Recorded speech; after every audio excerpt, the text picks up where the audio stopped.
You're listening to the Paranormal UK radio network, the best in paranormal talk radio in the UK and around the world.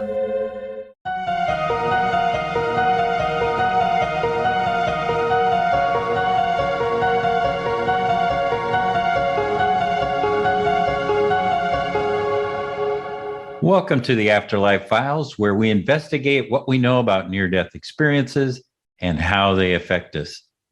Today, we're going to try to answer the questions of what are the lessons learned from near-death experiencers, and how do we bring those lessons back to the physical world? Leading us in the conversation today is PMH Atwater, premier researcher and author in this field. Her database of nearly 5,000 interviews, yeah, you heard me, 5,000, with persons having had NDEs, allows her, and now us, a unique look into these questions. As you listen to this interview with PMH, there are 3 points I'd like you to pay particular attention to. What changes NDEs undergo, and the value that has to society. There is an incredible section where PMH talks about co-creating with the creator and how that changes your self-concept and your motivations. After coming back, how do NDEs better live in the world of duality? The implication for experiencers and the rest of us. You may want to take some notes as this conversation goes a bit like this, but the intersecting point is this: the goal she sees for all of us, how to live life as adventure. Here's our interview.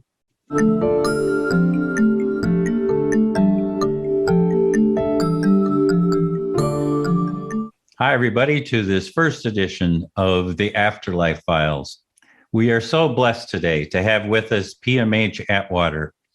In 1977, she died 3 times and had near-death experiences each one. She's also one of the original researchers of the near-death phenomena, having begun her work in 1978. Her contributions to the field of near-death studies is considered on a par with those names such as Raymond Moody, Ken Ring, and Bruce Grayson.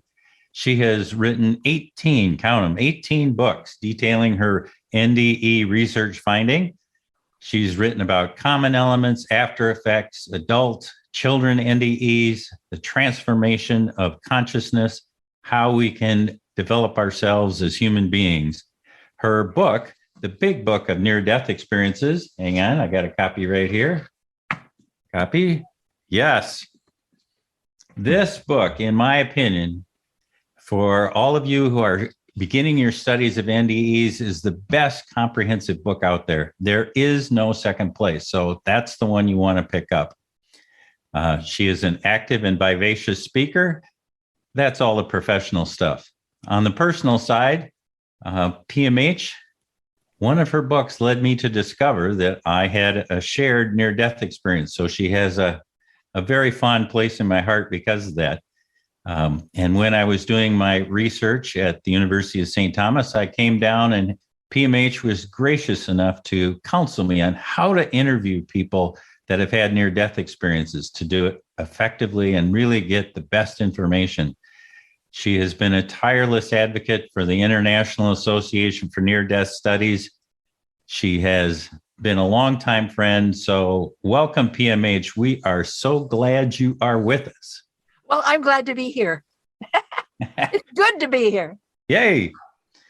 So part of the work of the Afterlife Files is to try to identify about how the lessons learned during the NDE, what they are and how people can apply those lessons in their everyday life so that they can become, frankly, better human beings and better participants in the human culture. So from your research, what are some of the lessons that we have learned as a result of you interviewing all those thousands of people?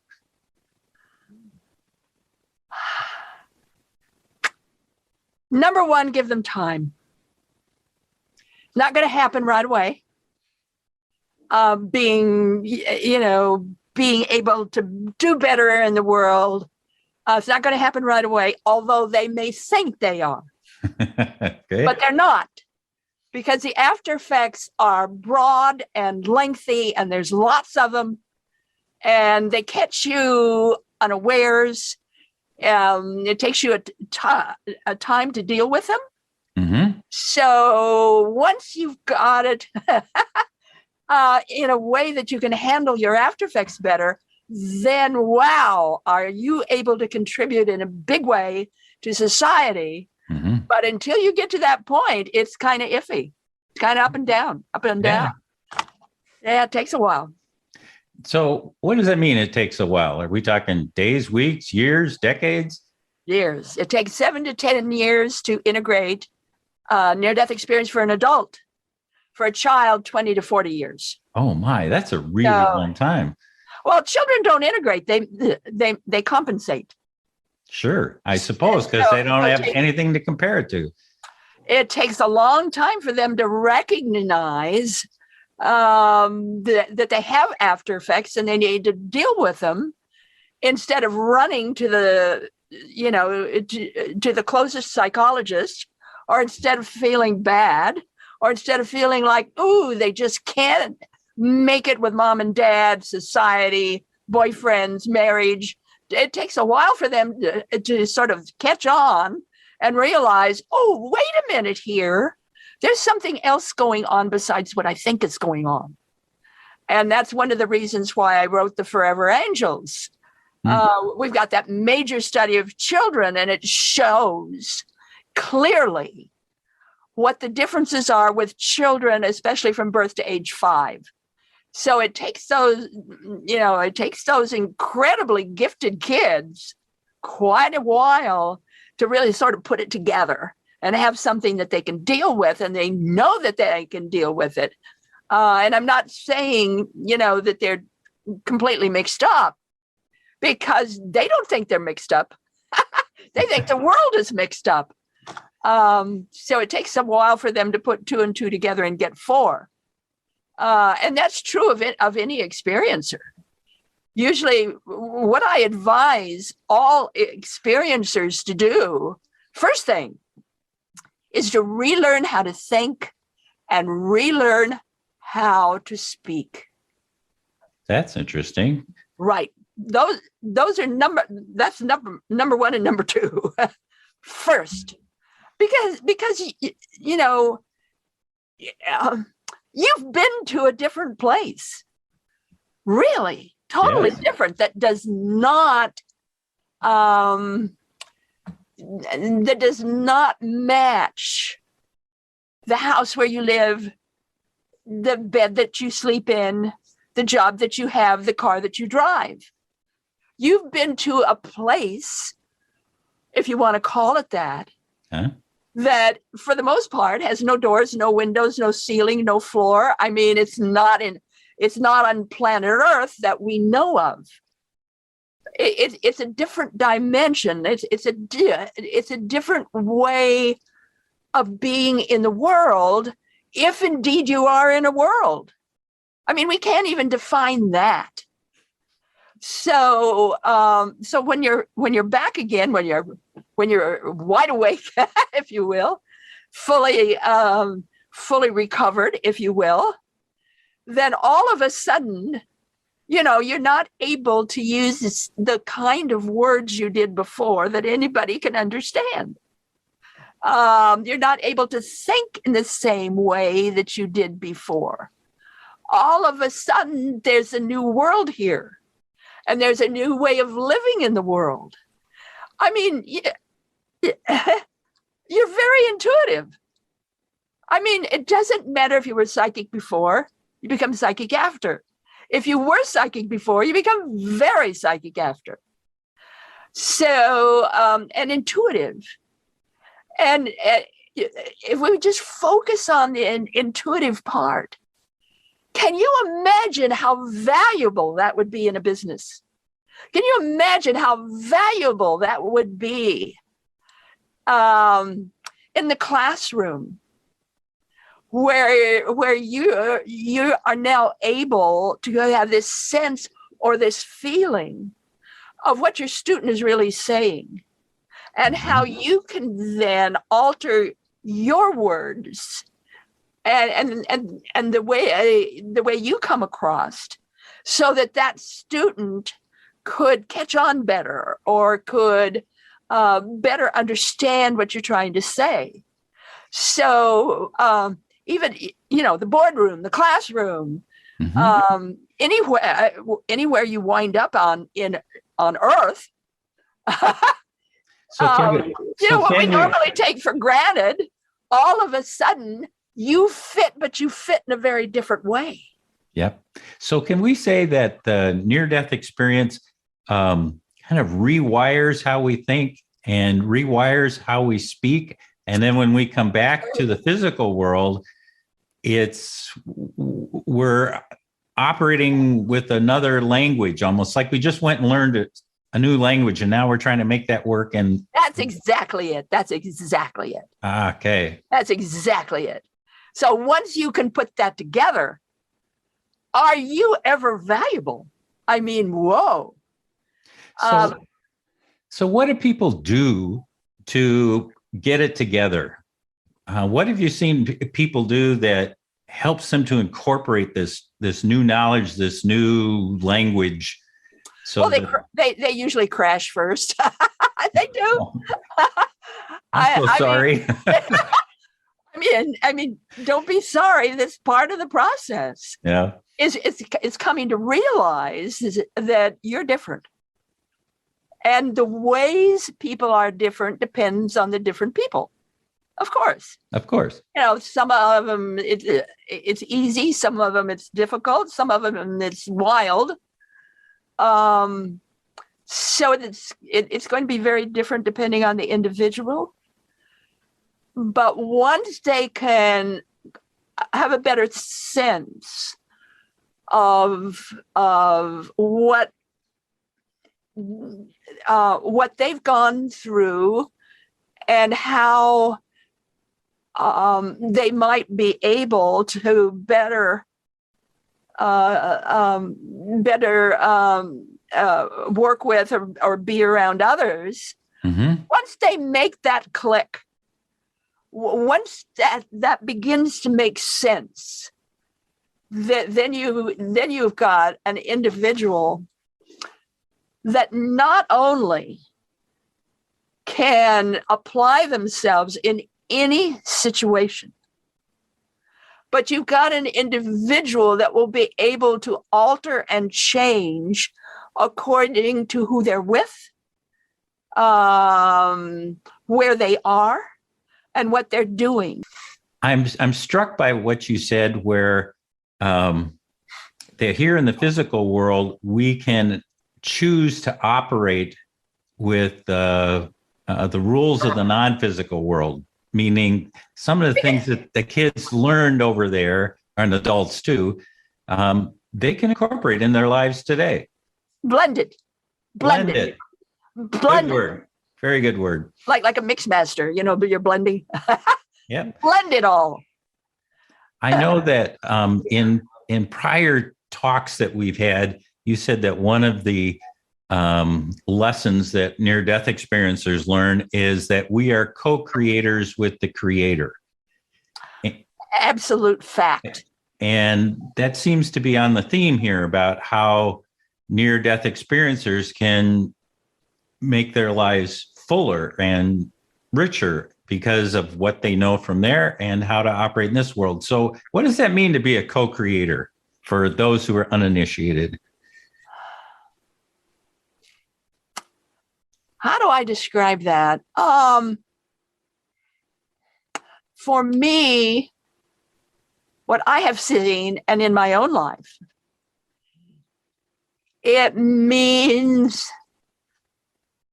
that allness, that fullness of realizing who and what I am. I'm not just a woman. I'm not just PMH Atwater. Right. I'm a co-creator with the Creator. And that puts a whole different venue, that puts a whole different color on everything I'm doing, but it puts a whole different feel because I'm not scared. Oh, there you go. I'm not jealous. I'm not competitive.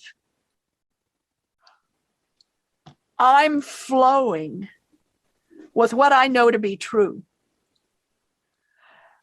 I teach a number of exercises that help people to bring that all together, and help people realize that fullness that we are can be something that's sort of seeps into everything that we do. Okay. Now, some people, go to church and pray about it. Other people take up the spiritual path. Mm-hmm. There's very good spiritual churches, by the way, by the name of Unity is one of them. Centers of Science of Mind is another. These are more metaphysical or more mystical in their path. But again, it's this absolute recognition. Yeah. That I am part of a reality that flows through me and affects my every mood, my every word, and everything I do. That does not mean I'm perfect. Thank goodness. No way. That does not mean I don't make mistakes. But it does mean that I take to whatever I'm doing that reality of who I am and what I'm doing.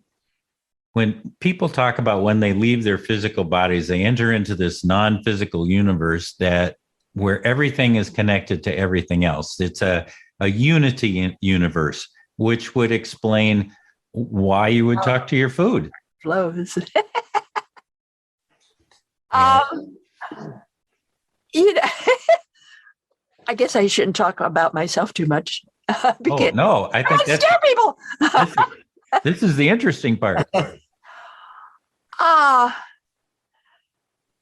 had ever so many people to tell me that I look like I'm always happy all the time. No, I'm not always happy all the time. Sometimes I'm screaming. Sometimes I'm angry. Sometimes upset, but doesn't last long. Bingo. Doesn't last long. Because right away, there's that sense of, wait a minute here. Do you realize who you are? And then I go back and think, wait a minute here. If my husband and I have a disagreement, my husband, Terry, and I, when we got married umpteen years ago, we had only two rules that we would go by. Number one, if there's a disagreement, first thing, throw the dice.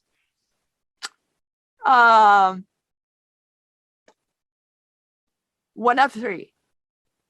And you go with the final, regardless of whether you like it or not. You 2 out of 3, you're throwing the dice. Yeah. Second one, if there's a real deep disagreement, right away, you go to your bathroom and you have it out with that person in the mirror. And you find out where that person is coming from before you go back and talk to your mate. Oh, because wise words. That's essential. Got to figure out where you're coming from. And once you get that figured out, then you can deal with your mate. Terry and I have been married 42 years. Happy anniversary. Oh, gee, thank you. But that makes a huge difference when I'm dealing with people, and I'm dealing with a lot of people, and not all of them are pleasant and easy to be around with. I just stop. I mean that. I stop, put my arms down, head up, take a deep breath, hold it for a second, let it out, swallow. Swallowing is the key. Really? What's that do? Key. Let's do that again. You're standing, hands at your sides. Take a deep breath, bring it in. Deep breath. Hold it for a second or two. Let it out. Swallow. That untangles the neurons in the brain. Just that simple.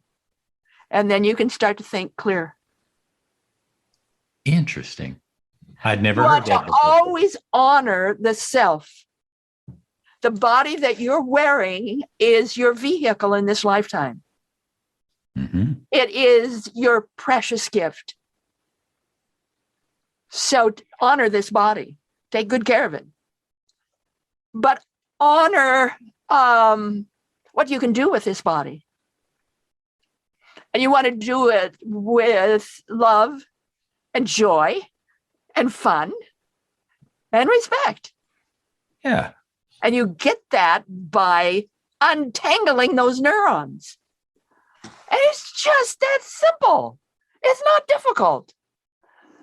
And I do teach workshops on this. The simple little things you can do. For instance, catch on to the symbol process. That is to say, all of life is symbols. You're always making symbols. You're creating them. It's not just at night where you have these dreams and symbols, and in the morning you try to figure out what they mean. Yeah. All day long you're making symbols as well. And the symbol process is fantastic. One of the I think really fantastic way that we create symbols is in our home. Did you realize that everything you have at eye level on your walls, everything, if you've got a statue that's kind of close on eye level, if you've got pictures, everything eye level, yeah, is what you're praying for. Oh, that's interesting. Take a look at what's at eye level. That will help you to better understand yourself. Everything at eye level is what you're praying for. I have a collection of antique clocks in our house. They're all at eye level. So I guess I'm praying for more time. How about that? It could be. It could be. It could be. But just get acquainted with your body. Yep. Get acquainted with your soul. Get acquainted with your mind, your consciousness. Once you do that, you can do anything. And it really is that simple. But with near-death experiencers, I think their challenge is even more than that.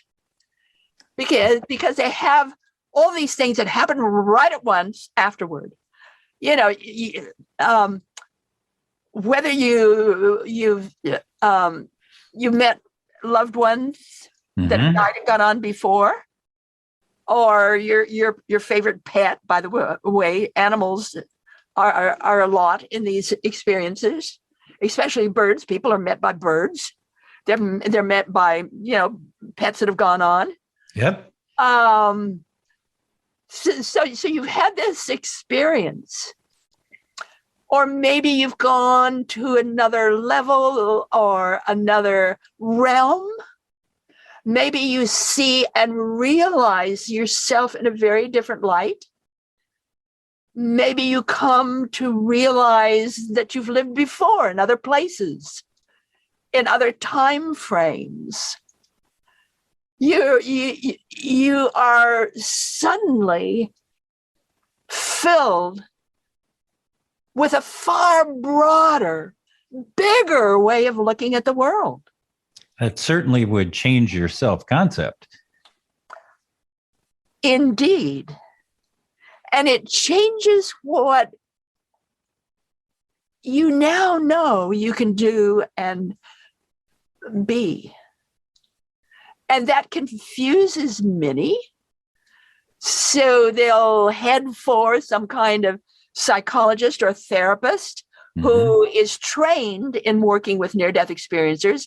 And by the way, please go to someone who is trained in working with near-death experiencers, because we're different.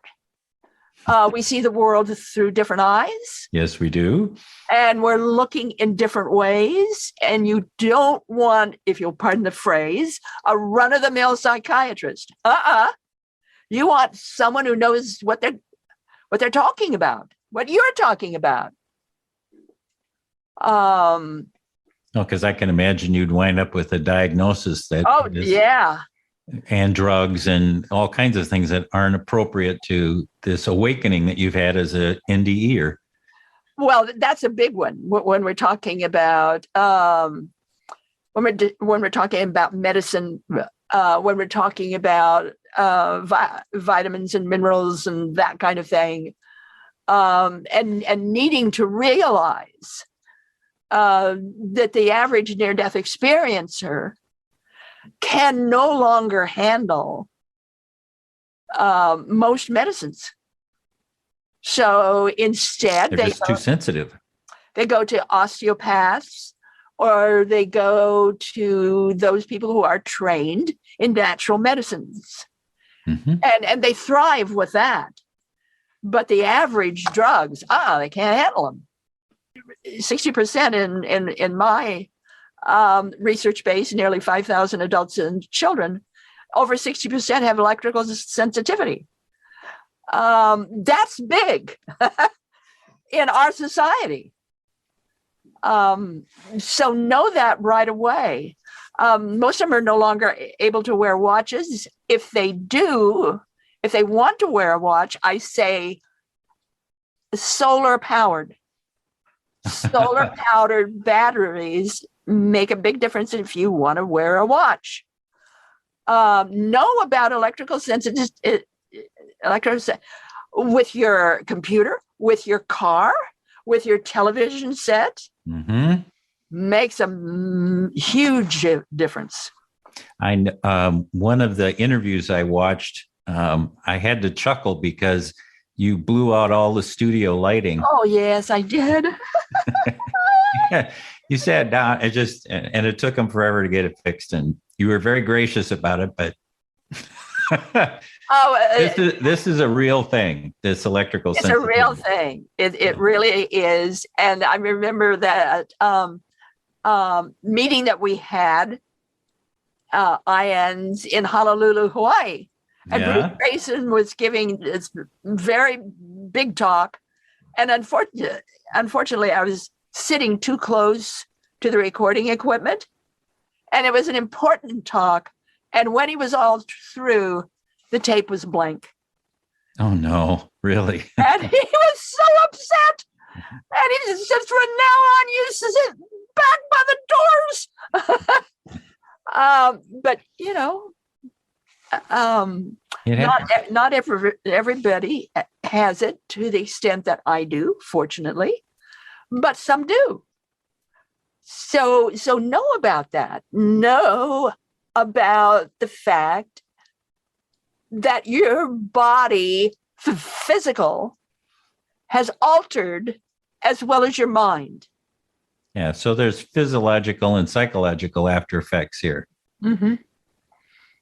I'd like to go back for just a second to a point that you made that we are so much larger than our human self, that our concept of us, that we're part of everything that is. And I know that you and I have had a talk about that there's this larger journey of the soul, that it has its own journey, and that, as we dip into our physical life, it's just a small little bit to kind of help us grow. Could you talk a little more about that? Well, children get it right away. Yep. Absolutely right away. They know, most of them, not all of them, most of them, they well know that they're part of a life stream. And that life stream goes on and on and on. It'll have dips once in a while. That's called a life. But you always go back to that life stream. And they're not necessarily into reincarnation, although some of them are. Okay. But it's that idea of the soul, that idea of the power of the soul, and that we are so powerful. And many of these kids begin to abstract at very young ages. I mean, most adults wait until they're maybe in their 18, 19, 20 before they're abstracting.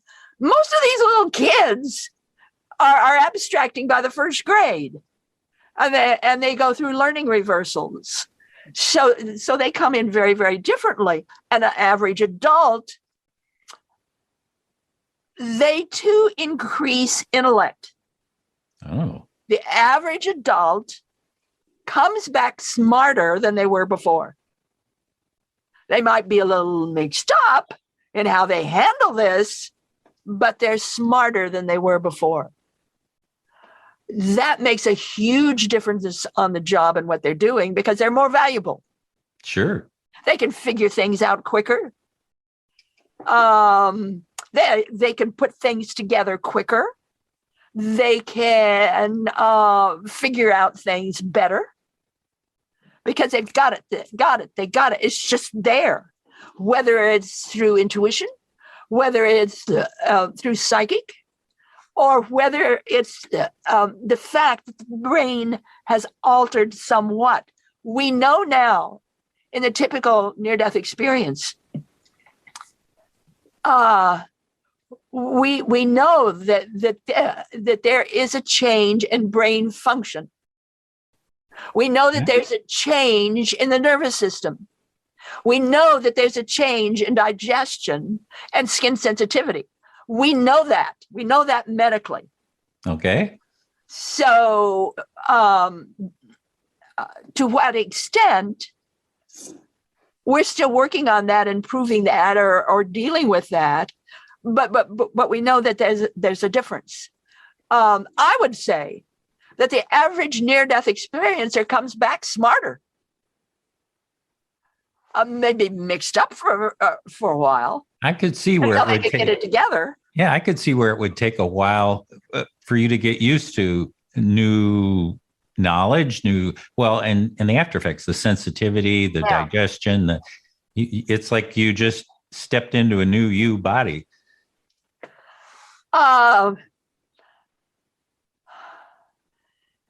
Sitting down with your doctor and having a talk with him or her, I think, is paramount. And going in there with a book or material is also paramount, because then they can see that you're coming from a proven place. Mm-hmm. And it was just a few months ago, where we were able now to work with Johns Hopkins. So we now have Johns Hopkins Hospital and their various printing and publication departments that are recognizing that with a near-death experience, near-death experiencer, they need to be handled differently. And why? Oh. So we've now taken that big step in research, dealing with proven John Hopkins Hospital. They're printing apparatus companies. So we've come that far now that we're getting the attention of the medical community. Certainly we have a long way to go, but we're getting more information. So once you get your own body together, and once you feel better about your life, and once you know what all these distractions are, and all these outplays, and you better understand the lights and the energy, and your own light and your own energy. Amen. Once you get to that point, then life becomes really an adventure, and being able to deal with it better. There was one woman in my studies, Philomena. Okay. And she had died, I think, when she was maybe in her 30s. It was childbirth. Okay. And had the typical near-death experience where she was in other worlds and met loved ones who died and gone on before, and learned more about herself and what she was capable of. And then came back. And then learned how to deal with these differences. By the time I met her, she must have been maybe in her late 40s, 50s when I met her in New York. And she was so joyful. And people, her family, business people, people in her neighborhood, all loved Philomena. And when she finally passed away, she had an outpouring of people around her and in her community, people she worked with and lived with, her family, her neighbors. That was just astronomical. The people that turned out. And I look at Philomena as a role model, really, for all of us to realize and come to know that there really is a greater reality. There really is a greater power. Whether you call it God, I don't care what you call it. And there is a greater purpose for our being. Whatever we do with our lives, there's a greater purpose to it. And that purpose literally is your amen. And so it is. So I'm thinking that people who encounter God, encounter this huge presence, really come away with a different worldview.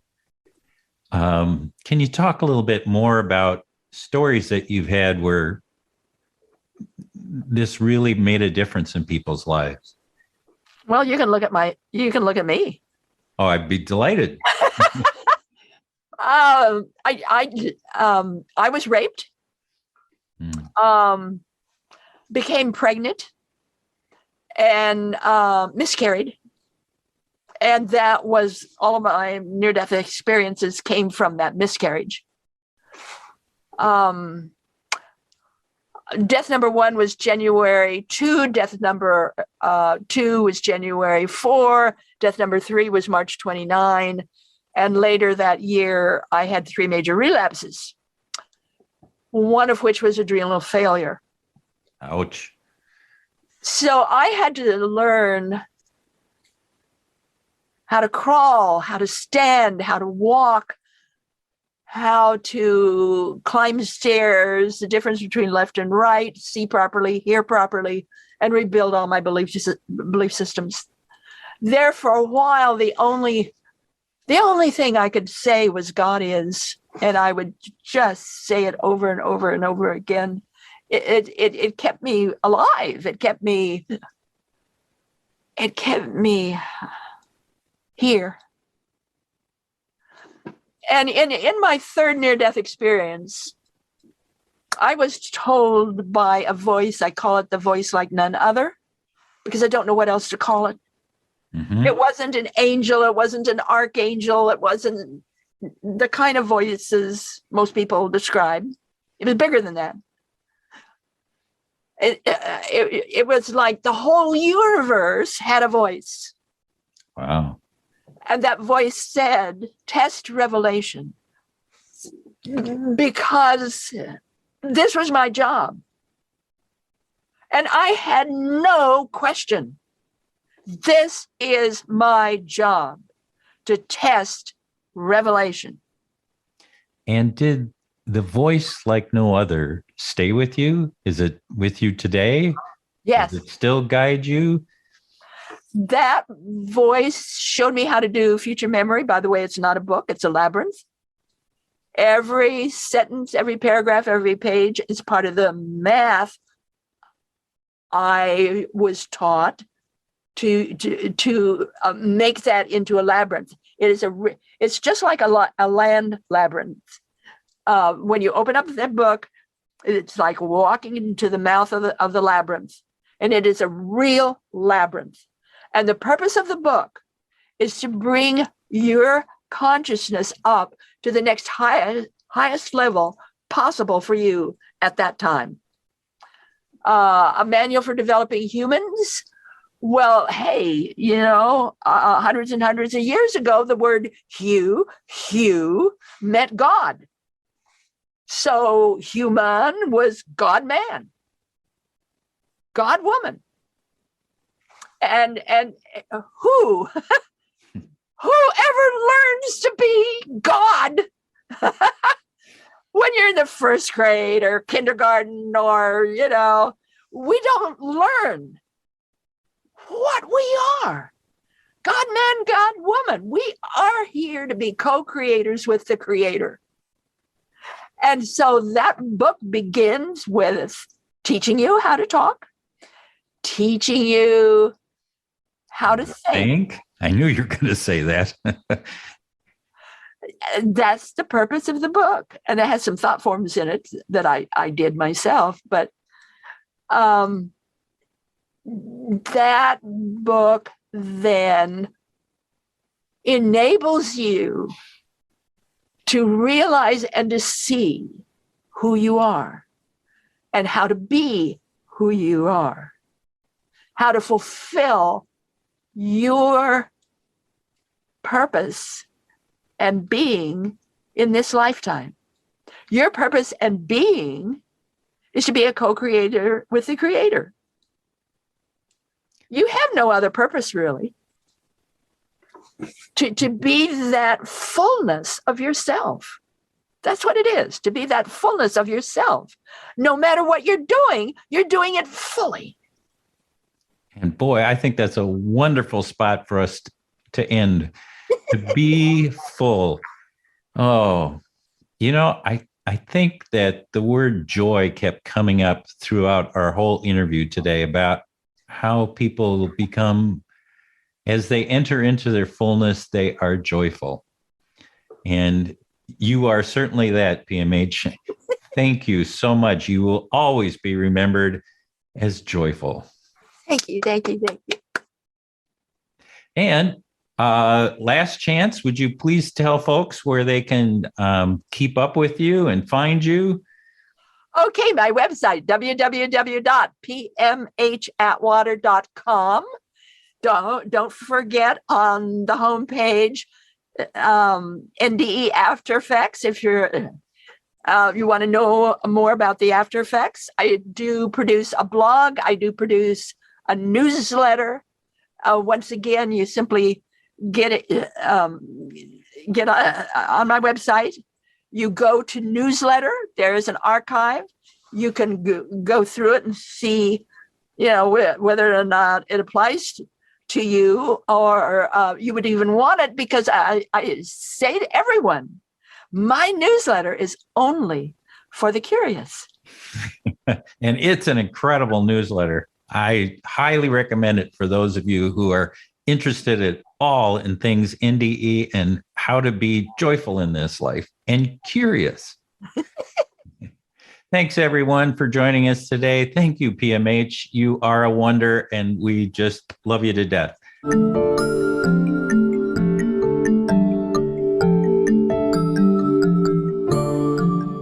Near-death experiences change people. And PMH is clearly the poster child for incorporating the joy of the non-physical into our life here in the physical. I was struck by several points that bear repeating. There is a difference between how near-death experiences affect children and adults. Do not think they are the same. PMH recommended that we measure near-death experiences by their after effects, and they are different for children than adults. If you're interested, PMH has several books on children and NDEs. She's the expert on this subject, so check out her materials first. In the future, I'll invite her back to talk exclusively on this topic. That will be fun. You may ask, why measure people by the after effects? That's a good question. I've interviewed at least 6 people. That would be 6 people who had traumatic head injuries, mostly from auto accidents. Their short-term memory was compromised and they couldn't remember most or all of the accident and what came after. Yet, they were poster children for the after effects of an NDE. Yep, they had one. Knowing that was a great relief, because then near-death experiencers, the ones who lost their memory, what they were experienced made sense, because there was a context and a name to call it. Next, when NDEers come back, PMH recommended first that they give themselves time, then learn how to speak and think again in a world where they have to incorporate their new insights into their prior self. Learning about NDEs from IANS and other reputable sources, including her website. Fourth, use the services of a psychologist specifically trained to work with near-death experiencers. And lastly, number 5, learn to visualize returning to the non-physical so that experiencers, any of you, realize that the connection with the non-physical isn't lost and you can go back at any time. Over and over again, she talked about how powerful we are as souls and how our capabilities are the result of our multidimensional and interconnected nature. What does that mean, multidimensional? What my years heading up the Expanded Awareness Institute and my 37 years training and leading the Monroe Institute has taught me can be summed up in this homemade diagram. Here we go. Now, before I show it to you, no judging me on my artwork, okay? Good. So here it is. We're here, down in the physical world, and we're focused on what's going on in the physical. And in this diagram, the physical is this part down, and the non-physical is this part up. And what I'm trying to show on this artwork is this, that here we are, but we exist in all of these dimensions at the same time. That's why I've got this little dotted line all the way around here. So I know it's kind of hard to read. So what does that really mean? Well, it says, okay, we're here in the physical, but what if I want to take my consciousness and put it someplace else, like down the park to see what's going on there? We would move into this area beyond space. We're not confined by the space that we're in now. It's a different vibration. So we change our vibration to move into that space. This is the area of remote viewing. That's, what they operate out of all the time. But what if I wanted to do something else, like go back in time where I could be, say, at the Declaration of Independence of the American Revolution? We can do that. We can take and focus and take our attention and put it on that date and space. Okay, what if I want to visit dead relatives? Yeah, there's a vibration for that and a spot for that. How about that area of life between lives where we get to hang out before we come back into the physical world again? There's a vibration for that. And what about those of us that come together as a soul group? Well, there's a vibration for that. And those groups of groups, the soul cluster, there's a vibration for that.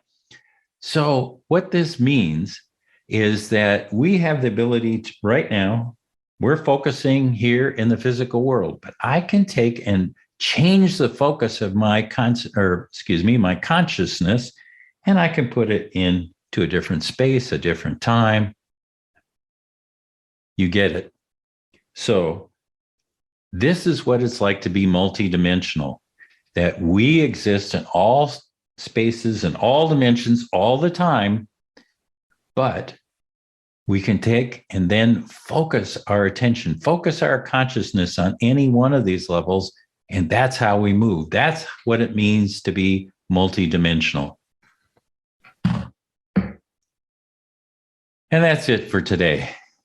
If you're watching on YouTube, like, subscribe, and comment. You can find the Afterlife Files on all podcast streaming apps, Apple, Google, Spotify, Audible, etc. Follow us on Facebook, Instagram, and TikTok. And it's been a real pleasure having you here today. See you next time.